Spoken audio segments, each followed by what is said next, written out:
For anyone who would like to have a child and can't, either because of infertility, medical issues, genetics, or just not having an available uterus, using a surrogate may be the only way for the dream of parenthood to happen.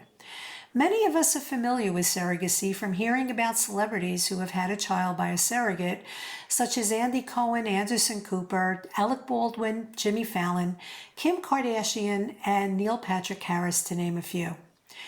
Generally, women who decide to become surrogates have had their children and completed their families. All enjoyed being pregnant and giving birth. It's common for a surrogate to know someone who has experienced fertility problems or are unable to carry a baby. Surrogates have compassion and empathy for anyone who wants a baby and can't have one. Many surrogates have said that just knowing they're helping someone reach this life-changing goal is very fulfilling. Both the surrogate and the embryo donor share the same goal: to give a gift of life and make it possible for others to experience parenthood. They feel a calling and often use being a surrogate as a way to teach their own children that having a baby for someone who can't otherwise have one demonstrates how generosity positively impacts others. For most surrogates, this experience is extraordinary and wonderful, but as with all things, there are risks. Potential surrogates are required to go through extensive medical tests and undergo mental health screenings.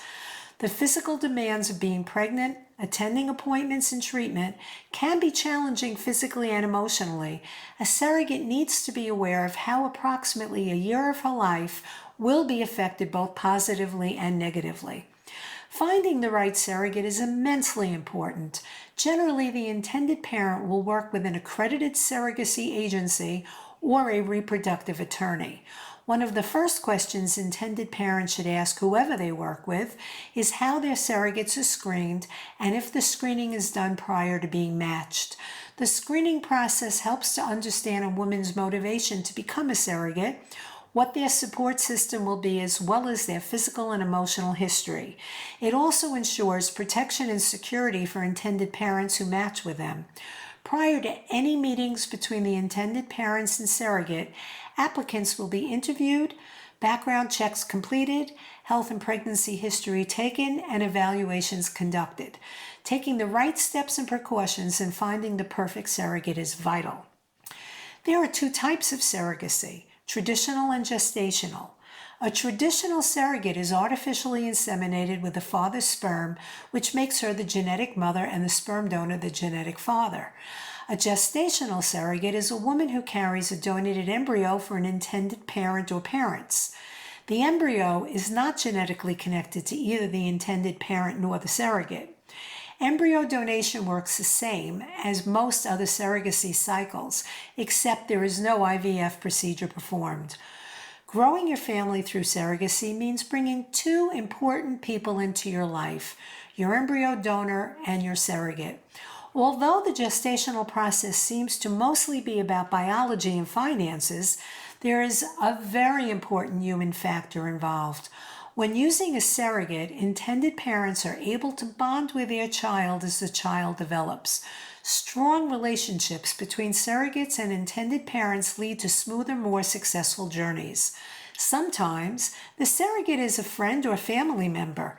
Even in a casual surrogate situation, there needs to be a legal agreement between all parties to avoid miscommunication and potential disasters. Gestational surrogacy is the preferred family growing option for LGBTQIA individuals and couples to have a biological child. In embryo donation and surrogacy, donors have relinquished all parental rights to the embryos who legally belong to the intended parent before they're placed in the uterus of the gestational surrogate. The surrogate does not have any legal claims or rights to the child they're carrying. The intended parent becomes a legal parent when the baby is born. Several years ago, I was working with a gay couple who decided they were ready to have a child.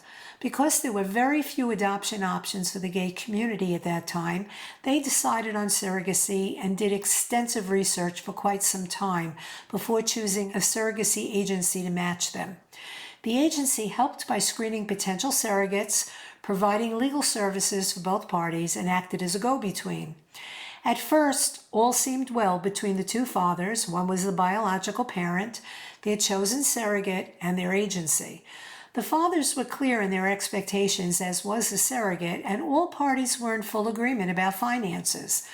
Their experience ended up being difficult, not because of the surrogate, but because the agency failed to communicate effectively, which caused many misunderstandings, especially financially, which ultimately damaged their trust. The biological father felt that their story was important enough to write a book about their surrogacy experience, which led me to research more about it. For this family, in the end, everything worked out. And although this couple did not use a surrogate again, they would not discourage anyone else from doing so. Their daughter grew up very aware of her start in life and has maintained a relationship with a surrogate who she refers to by her first name. Most surrogacy arrangements are positive. However, they can vary greatly. No two stories are alike, and surrogacy is not for everyone. The process is long and at times difficult to navigate legally and emotionally. It's not uncommon for all involved to be caught by surprise and unprepared for the complex emotional roller coaster that is often experienced. Many parents of children who started life as donated embryos, who were then carried by surrogates, believe their children should know their story.